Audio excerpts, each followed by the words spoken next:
Hey guys, welcome back to my YouTube channel. Namaskar bondhu সকল মোৰ YouTube channel Talks with Neha লৈ আপোনালোক সকলোকে স্বাগতম জনাইছো। Then guys, আজি মই আপোনালোকৰ মাজলৈ লৈ আনিছো মৃণাল কলিতা দেৱৰ দ্বাৰা ৰচিত অসমীয়া জনপ্ৰিয় গল্প বকুল ফুলৰ দৰে। ইয়াৰে আজি অষ্টম অধ্যায়টি মই আপোনালোকৰ মাজত পাঠ কৰিম আৰু আপোনালোকে শুনিব। আৰু ভিডিঅ'সমূহ ভাল পালে লাইক, কমেন্ট আৰু সাবস্ক্ৰাইব কৰিবলৈ নাপাহৰিব। Then guys, অসীমৰ বহুত পলম হৈছিল। ইতিমধ্যে শিল ভঙা সকলো ল'ৰা আহি পাহাৰৰ তলিত পাইছিলহি। অসীমৰ উপস্থিত হোৱাৰ লগে লগে ৰমেনে তাক জোকালে। কিয় অসীম, এদিন হাতৰ আঙুলিত আঁতৰি কোপৰোতেই ইমান দেৰি কৰিলি? বোপা ৰাজকোঁৱৰ, ইমান ঠেলা হ'লে শিল ভাঙিব নোৱাৰিবি, দীপকে যোগ দিলে। হাতুৰিয়ে তোৰ আঙুলিটোহে ভাঙি গুৰি কৰি দিব বেটা। ৰতনে কথাষাৰ কৈ এটা অশ্লীল শব্দ উচ্চাৰণ কৰিলে। প্ৰথমতে এনে অবাইচ মাত শুনোতে অসীমৰ লাজত কাণমূৰ গৰম হৈ গৈছিল। আজি তাৰ তেনে হোৱা নাই, বৰং সিও ওলোটাই এটা অশ্লীল শব্দৰে প্ৰত্যুত্তৰ দিলে। কিন্তু তেনে শব্দ উচ্চাৰণ কৰা সি সুৰ আৰু ভংগীমা দৰকাৰ, সেয়া সি এতিয়াও আয়ত্ত কৰিব পৰা নাই। গতিকে শব্দটো শুনিবলৈ অদ্ভুত লাগিল। শিল ভাঙি থকা গোটেই মুখা ল'ৰা হাঁহিত ফাটি পৰিল। অসীম কিন্তু অকণো নাৰ্ভাছ নহল, সিও হাঁহি দিলে। ই বেটাই সোনকালে আমাৰ লাইনত খাৰা হৈ যাব, ৰতনে অসীমৰ তাৰিফ কৰিলে। অসীম চক খাই উঠিল। হঠাৎ সি দমি গল। ৰমেন তাৰ সহপাঠী আছিল। অংকত একদম গাধা আছিল সি। মহেন্দ্ৰ মাষ্টৰৰ হাতত সি সদায়ে বাঁহৰ স্কেলৰ কোব খাইছিল। টিচ দিব নোৱাৰি সি স্কুল বাদ দিছিল। বহু বছৰৰ আগতে ষষ্ঠ শ্ৰেণীত থাকোঁতে। তেতিয়া অসীম শ্ৰেণীৰ 1 নম্বৰ আছিল। মহেন্দ্ৰ মাষ্টৰে অসীমক জুৱেল বোলা কথাষাৰ তাৰ ৰমেনৰ এতিয়াও মনত আছে। অসীমৰ বৰ অশান্তি লাগিল। এইবোৰ কথা সি কোনো কাৰণতে শুনিব নিবিচাৰে। নিজেও এই কথা পাহৰি যাব খোজে। বাকীবিলাক ৰমেনৰ কথাৰ অৰ্থ বুজিব নোৱাৰিলে ইফালে চাইছিল। ৰমেনে সিহঁতক তাৰ অৰ্থটো বুজাই দিলে।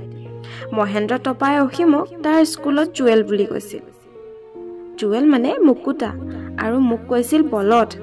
আৰু এতিয়া চাল্লা জুৱেলে বলদহে একেলগতে শিল ভাঙিব লাগিছো। মহেন্দ্ৰ টপা মানে মহেন্দ্ৰ মাষ্টৰ। মহেন্দ্ৰ মাষ্টৰৰ ওপৰত তাৰ খং তাৰ মানে এতিয়াও আছে। আৰু আজি যে সুযোগ বুজি সি অসীমক এইবোৰ কৈছে, তাৰ মানে অসীমৰ প্ৰতিও তাৰ এক প্ৰকাৰৰ খং আছে। মহেন্দ্ৰ মাষ্টৰে তাক জুৱেল বুলি কৈ ৰমেনক বলদ বুলি কওঁতে ৰমেনৰ নিশ্চয় খুব বেয়া লাগিছিল। তেতিয়া অসীম সৰু হৈ আছিল, এইবোৰ কথা বুজি পোৱা নাছিল। আজি অসীমে নিজ অভিজ্ঞতাৰে এই কথাবোৰ অনুভৱ কৰিব পাৰিলে। ৰমেনলৈ তাৰ বৰ সংকোচ লাগিল। দুদিন আগপিছ, মই স্কুল আগতে এৰিলো, তই জুৱেল আছিলি বাবে দুদিন পিছত এৰিলি। বছ, ৰমেনে ভিতৰত অতদিনে সোমাই থকা ক্ষোভবোৰ যেন জোৰেৰে ওলাই আহিব লাগিছে। অসীমে নিৰ্দিষ্ট ঠাইডোখৰত বহিল। ৰমেনক সি একো নকলে। সিহঁত একেলগে 7জন ল'ৰাই শিল ভাঙে। ৰমেনে যদি মহেন্দ্ৰ মাষ্টৰৰ মাৰ খাই স্কুল এৰিলে, দীপকে বা কাৰো মাৰ নোখোৱাকৈ বাদ দিলে। ৰতনে আকৌ কোনো দিন স্কুলৰ মুখকে নেদেখিলে। সিহঁত গোটেইকেইটাৰ ঘৰৰ অৱস্থাই বেয়া। শিলৰ দৰে সিহঁতৰ জীৱনবোৰো কঠিন।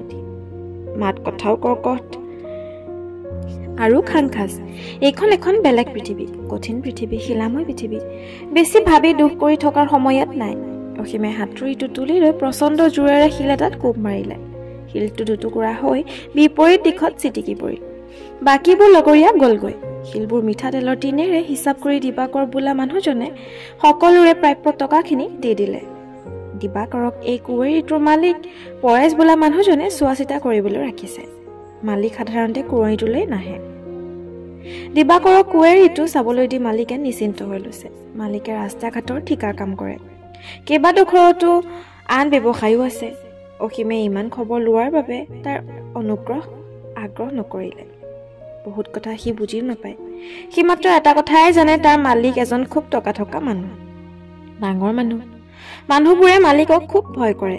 বিহুৱে পূজাই মানুহক কমিটিবোৰে আদৰ সাদৰ কৰে। মঞ্চত গামোচা পিন্ধাই।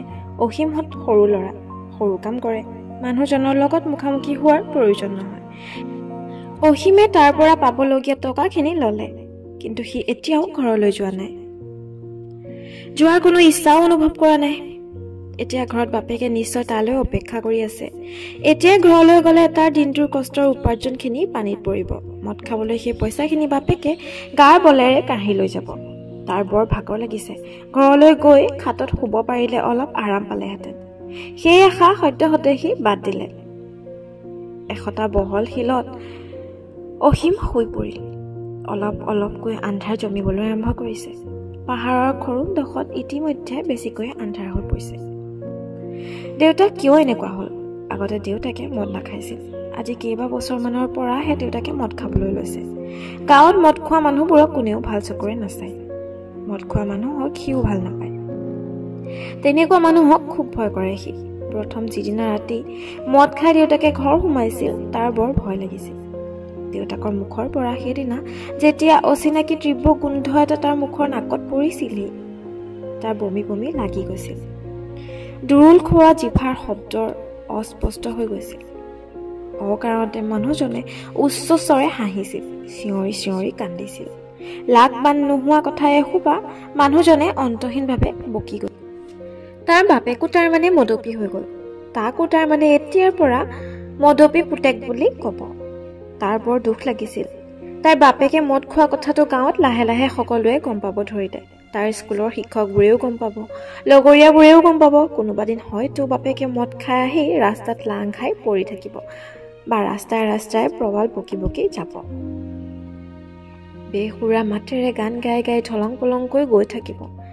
পিছে পিছে এজাক ল'ৰা ছোৱালীয়ে কিৰিলি পাৰি হাঁহি গৈ থাকিব। জাকটোত হয়তো তাৰ সমনীয়াবোৰো থাকিব। কথাবোৰ ভাবি অদূৰ ভৱিষ্যত ঘটিবলগীয়া ঘটনাবোৰৰ কথা ভাবি সি সেইদিনা বৰ আক্ৰংগ্ৰস্ত হৈ পৰিছিল।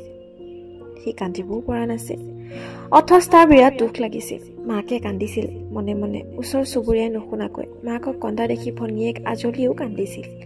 প্ৰথমে লাহে লাহে, তাৰ পিছত জোৰে জোৰে। বাপেকে খঙত তাইক গতা মাৰি দি চিঞৰি উঠিছিল, মনে মনে থাক। প্ৰচণ্ড ক্ৰাসত বন্ধ হৈ গৈছিল, কিন্তু দুখত পাতলি যোৱা নাছিল। বৰং নতুন দুখ এসোপা হুৰ হুৰমুকৈ তাই অকণমানি বুকুখনত সোমাই গৈছিল। মাজে মাজে ডিঙিৰ পৰা শিকটিৰ দৰে শব্দ এটা বাহিৰ ওলাইছিল। খুব ঘনকৈ তাই ফোপাইছিল। বুকুখন খুব জোৰেৰে উঠা নমা কৰিছিল। আৰু আজলি এসময়ত অচেতন হৈ পৰিছিল। মৰমীয়াল বাপেকৰ আচম্বিত পৰিৱৰ্তনে প্ৰথমবাৰৰ বাবে বাপেকৰ পৰা পোৱা কঠোৰ ব্যৱহাৰে বুকুত তোলা আৱেগৰ প্ৰচণ্ড ঢৌ চম্ভালিব নোৱাৰিছিল। আজলি অচেতন হৈ পৰি গৈছিল। এসময়ত ঘৰখনৰ যেন মৃত্যুৰ পিছত অস্বাভাৱিকভাৱে নীৰৱ হৈ পৰিৱেশ বিৰাজ কৰিছিল। কিহৰ মৃত্যু, কাৰ মৃত্যু ভাবি ভাবি এসময়ত অসীমে উপলব্ধি কৰিছিল, সঁচাকৈ সিহঁতৰ ঘৰখন কাৰোবাৰ মৃত্যু হৈছে। সেই ৰাতিয়েই যেন সিহঁতৰ মৰমীয়াল বাপেকজন মৰি থাকিব। মৃত্যুৰ শোকে নিৰ্বাক কৰিছিল তাক। মৃতকৰ ঘৰৰ চৌকাৰ দৰে, জুই নজ্বলাৰ দৰে সিহঁতৰ ঘৰৰ চৌকাৰ জুই জ্বলা নাছিল সেইদিনা। ৰাতি দেউতাকৰ লগত একেখন খাটত শুবলৈ ভয় লাগিছিল তাৰ। বাপেকৰ টোপনি অহাৰ পিছতে ভয়ে ভয়ে সি খাটত উঠিছিল। দীপ চাকিৰ পোহৰত সি দেউতাকৰ ঘুমন্ত মুখখন চাইছিল। মানুহজনক ম্লান পোহৰৰ দৰেই ৰহস্যময় যেন লাগিছিল, অচিনাকিও লাগিছিল। অথচ মানুহজন তাৰ বাবে তেনেই চিনাকি আছিল। মানুহজনে তাৰ চকুৰ আগত পৃথিৱীখনৰে ৰহস্য দুৱাৰবোৰ এখন এখনকৈ খুলি দিছিল, খুব মৰমেৰে। বাপেকক তাৰ এসোপামান অতিকায় গছ যেন লাগিছিল। বাপেকৰ ওচৰত খুব নিৰাপদ অনুভৱ কৰিছিল সি। ঘটনাটো এটা ধুমুহাৰ দৰে হঠাৎ আহিছিল, প্ৰচণ্ড শক্তি হৈ আহিছিল, মনে মনে আহিছিল। অতিকায় গছজোপাৰ মাটিৰ খামুচ এটা দি বাগৰি পৰিছিল। ওচৰৰ মানুহজন দূৰলৈ গুচি গৈছিল। দেন গাইজ, নিচা বুলি কোৱা বস্তুটো আপোনালোকে হয়তো জানে সকলোৰে বাবে বেয়া। আৰু ঠিক তেনেকেই অসীমেও নিজৰ শৈশৱটো বহুত কষ্টৰে পাৰ কৰি আনিছে। আপোনালোকেও বাৰু পাৰ কৰিছে নেকি তাৰ নিচিনা শৈশৱ? যদি পাৰ কৰিছে আমাক শ্বেয়াৰ কৰক। আমি হয়তো একো কৰি দিব নোৱাৰিম, কিন্তু আমাৰ লগত যদি আপোনালোকে শ্বেয়াৰ কৰে আপোনালোকৰ মনটো খুবেই পাতল লাগিব। দেন গাইজ, আজি খণ্ডটি ইমানতে সমাপ্ত কৰিছোঁ। ইয়াৰে পিছৰ খণ্ডটিলৈ মই পুনৰ আপোনালোকৰ কাষ চাপিমেই। এতিয়া মই বিদায় লৈছোঁ। ধন্যবাদ।